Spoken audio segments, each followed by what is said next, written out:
Welcome back to Good Morning Nashville. It may be cold outside, but that's not stopping red pandas at the Nashville Zoo from coming out for guests to see. In this week's Zoopalooza, Davis Nolan shares why they prefer these cold temperatures. Lots of people like to go to the Nashville Zoo during the warm weather months, but today we take a look at one of the more popular animals at the zoo that you can only see in the wintertime, the red pandas. So this is Rowan and Lily, and these are two residential red pandas here at the zoo. These guys are native to the Himalayas, so they really thrive in cold weather, so stuff like snow and rain and all the sleet, all the fun stuff. Cold weather is where they really thrive. Honestly, if you come to the zoo in the summertime, you probably won't see them. Anything above 75 degrees, these guys are pretty much, it's way too hot for them.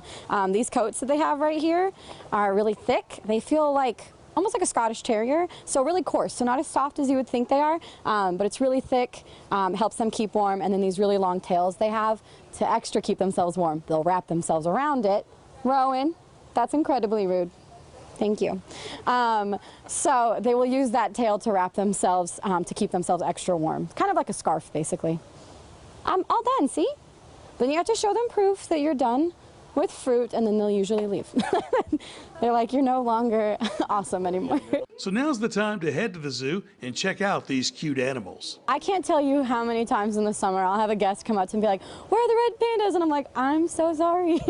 They're inside today, it's too hot. So this time of year, I know the ticket booth, guests will walk in and ticket booth will be like, a lot of animals aren't out, but the red pandas are out, and that, like, everyone is pumped about it. And as usual, the Nashville Zoo is interested in producing offspring. We're in the peak of their breeding season right now, so this is when these two are really starting to kind of decide, okay, are we going to breed or not? The breeding season runs from about December to February. We usually anticipate cubs between April to June. So they are part of SSP program. SSP is the Species Survival Program, and basically we have one person in charge of all the red pandas in North America.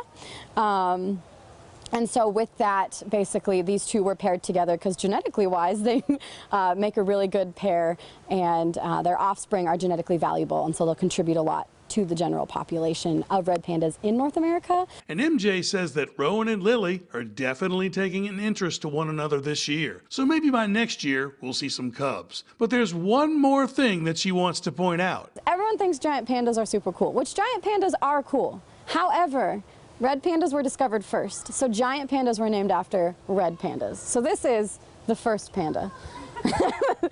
It's very important.